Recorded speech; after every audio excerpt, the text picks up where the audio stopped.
Hello and welcome to the Equality Talk Show. Here we have the Nobel Prize Award winner for mathematics and science, JC, who just learned of his prominent ancestor. So you just learned that you are a descendant of Benjamin Banneker. Why, yes.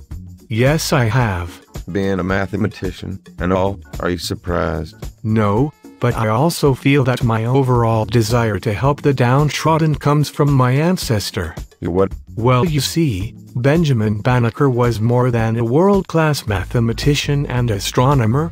He was also a vocal supporter for the emancipation of African Americans. In 1791, Banneker sent one of his almanacs with a letter to Thomas Jefferson critiquing his theories about African Americans put forth in Notes on the State of Virginia. Oh?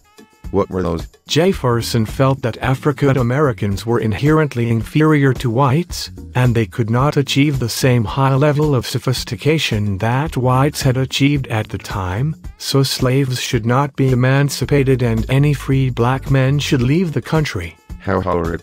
What else did Banneker say? Well, he appealed to the Christian enlightened aspect of Jefferson, as both he and Jefferson believed in God and His glory, as well as the revolutionary principle that all humans should be free and not be subjugated.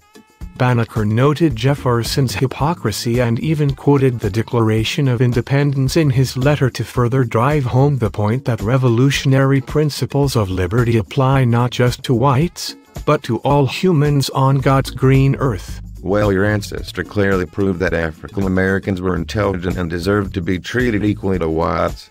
But I see no historical evidence of Jefferson really trying to abolish slavery or even encourage it. And that, my good friend, is the saddest part. Banneker's letter, as brilliant and truthful as it was, it did little to faze Jefferson in understanding the plight of African Americans. If an enlightened revolutionary visionary, like Thomas Jefferson, could not see the struggle and try to view African Americans as humans, how could any white man in the 18th century? The correspondence between my ancestor and Thomas Jefferson beautifully illustrates the uphill battle my people had after the American Revolution. It certainly does.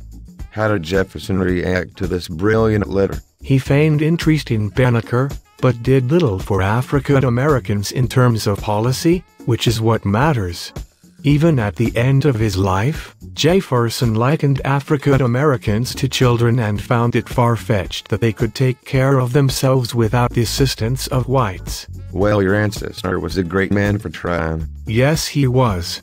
He also showed other intelligent African Americans not to be ashamed of their intellect and paved the way for many black geniuses to express themselves. Sounds like he did a lot more than math.